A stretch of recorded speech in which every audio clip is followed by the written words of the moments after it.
Hello all. In this video, we'll talk about cognitive load and how we can hit the sweet spot for learning. So what is cognitive load? Well, as humans, we don't just respond to stimuli like a bug might. We process information. Information comes in through our sensory memory, our senses. It goes into our working memory, and then it's either moved into our long-term memory or we let it go. Working memory filters through all of the incoming information and decides what to keep. So as you can imagine, it has a limited capacity. We want to make sure that we don't overload the limited capacity of working memory, because that's when we're going to see confused faces and frustration. The greater the cognitive load, the harder the mental work. So what are the three types of cognitive load?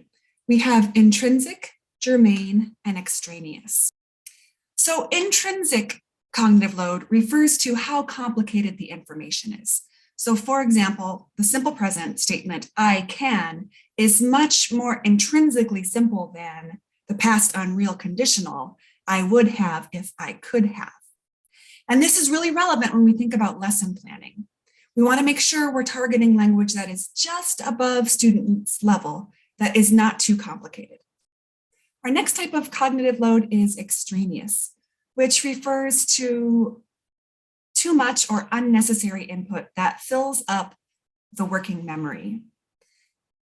Extra information distracts from our target information, and there are two main areas to think about as teachers. The first is teacher talk, of course. We're all familiar with this one. And extra teacher talk overloads students' working memory. And you can check out this video linked up here for a refresher on I+1 teacher talk. Another thing to think about is too much information on worksheets or slides. So take a look at this worksheet. This is so much information, especially if students are on their phones or a tablet with small screens. Here's another example. Even though my goal here is to share the text, for a reading activity, the amount of text on the slide overloads students' working memory. Another thing to consider is a noisy environment.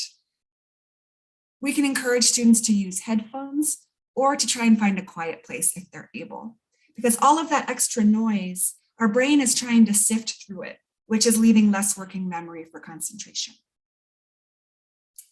The third type of cognitive load is germaine, which refers to how easily our brains can link current information with the new information. And that's happening right here to help move the working memory into long-term memory.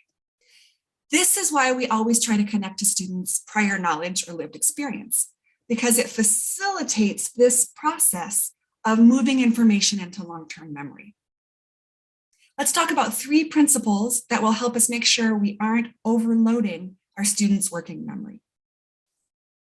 So principle one, of course, is simplify. So think about simplifying your speech.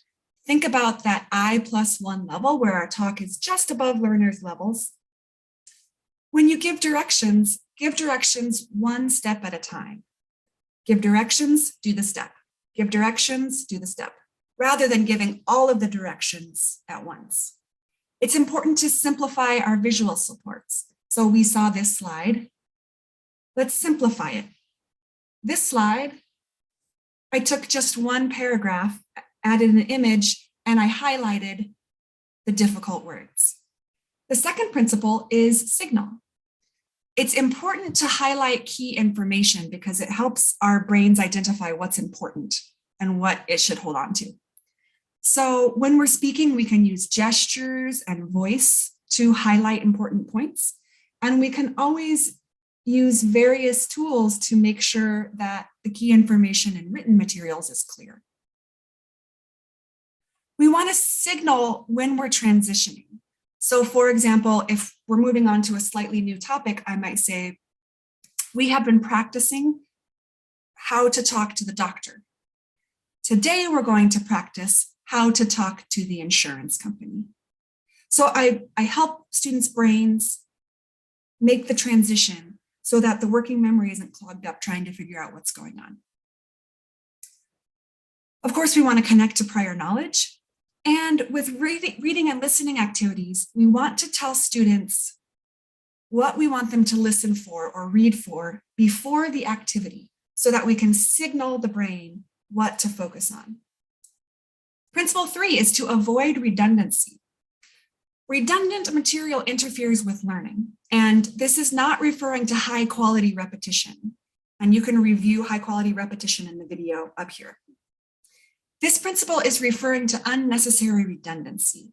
Of course, reading from the slide is great if you're modeling for a dialogue or pronunciation or reading aloud from a text.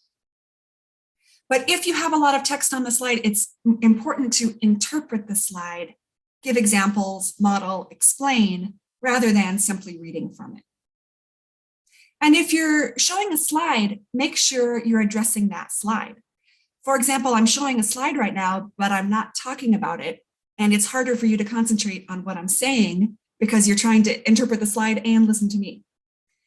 It's easy to just keep screen sharing and continue talking about something else or start a conversation. But you want to stop screen sharing as soon as you no longer need that slide so that students aren't trying to process both things at once. So in conclusion, following these principles can help us find the sweet spot of cognitive load to set our students up for success.